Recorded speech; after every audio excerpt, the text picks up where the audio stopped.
Hey everyone, how's it going? Thanks for joining me again. It's Thursday, February 28th, last day of February. Going to be going over my day trades, and as usual, we'll start by looking at the SPY.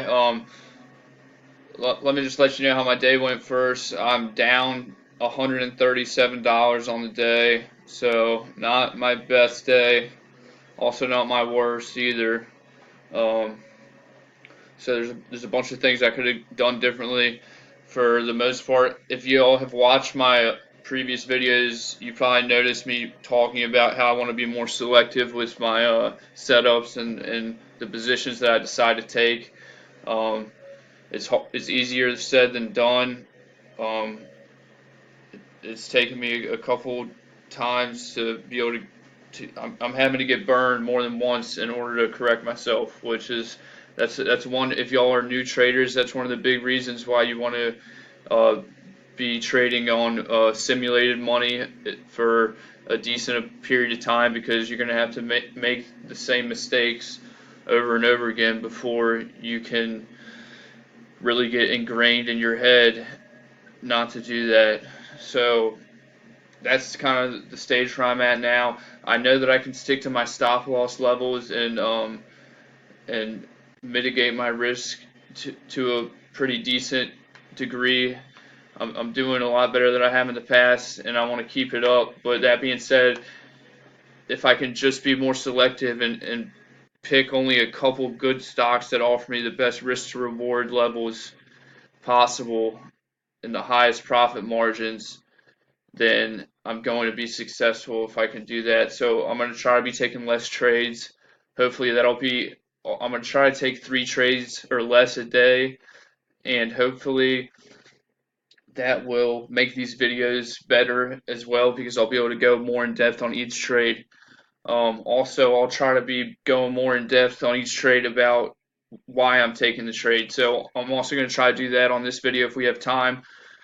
I like to, if a stock is moving in the morning and I haven't seen it before and it's just new to me, I like to do a little research before I trade it, just so I feel more comfortable. Now, I can do all the research in the world, but that doesn't mean that it's going to go in the direction which I think it might, or that doesn't mean I know direction it's going to go in, and and it might do the complete opposite of what you would normally think. Um, a lot of it could be counterintuitive to the news, things like that. So I just try to, as a new trader, and before you go into each trade, just try to gather as much information as possible on the stock that you're trading. So we're going to try to do more about that. All right, so let's get into the SPY here.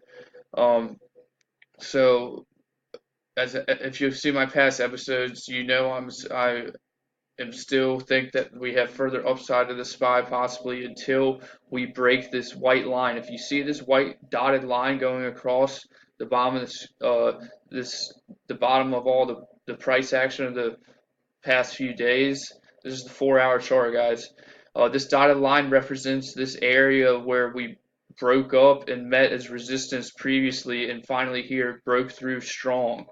Now we've dropped down and we've been consolidating, trading back and forth with the tightening average range above this dotted line, and we have held this position. Buyers are coming in, buying the stock at this level. So we're not dropping as of yet. Once we get a drop past this white line, it's going to be a big drop. Once we close past it, you can see this candle went past it, but it got bought back up immediately.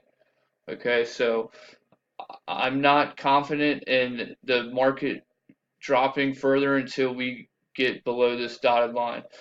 So that being said, keeping this in mind, how we were still, if you can see the pre-market here, we were pushing up, and this made me comfortable taking long positions on stocks for the day. So that being said, I was watching a bunch of stocks. I'm not going to list them all. I'll just list the ones that I traded. So the first trade I watched was on MU. So if we see here on the 4-hour chart for MU was gapping down the past day or two. and after hours and pre-market today was also gapping down. And so I didn't know much about this. So I looked on the news on here on Thinkorswim. The news pops up down here, and I couldn't find any news on it. So I immediately went over to Finviz, which is a free site, and so I used Finviz here, and you can type in the name of the stock,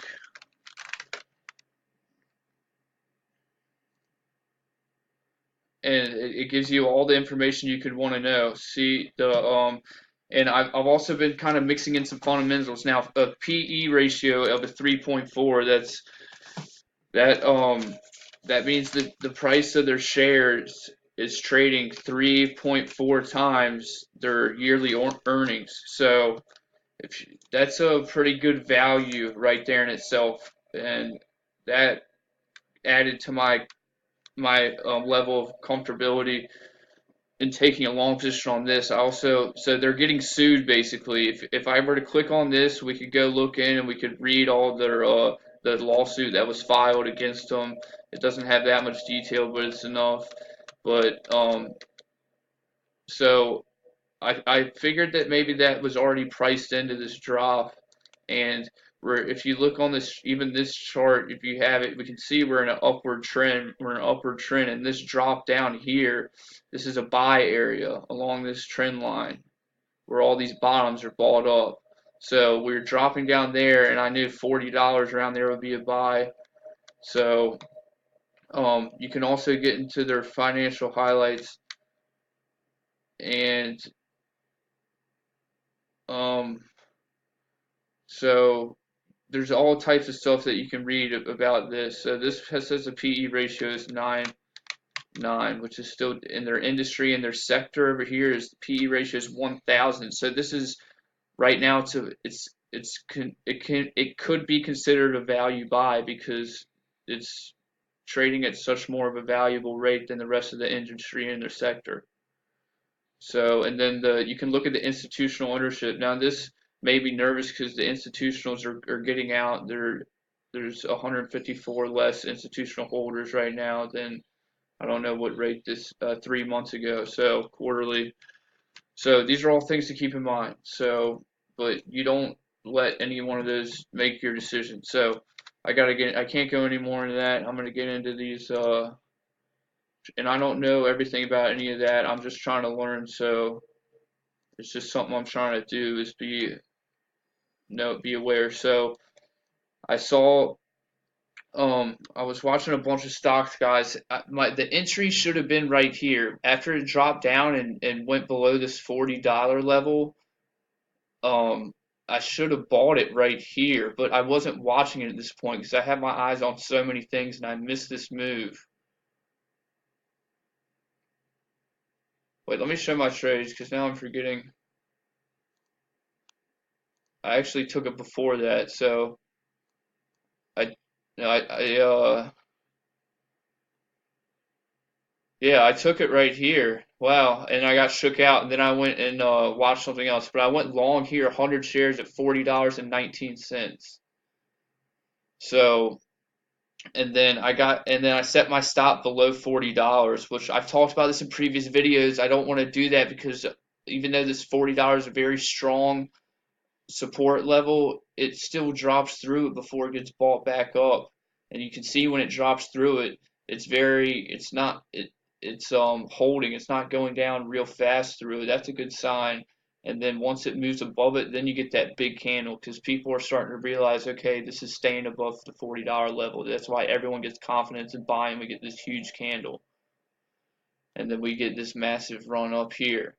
But I was shook out right here. So I missed that. And then, so on that trade, that started me off down $25. And then I went and traded something else, and we'll get to that if we can, but I'm going to stick on this for now. So, and then I took it again here. I added 100 shares at 40.71, and my stop loss was 40.50. So I was risking about 31 cents, was 31.40 on that trade.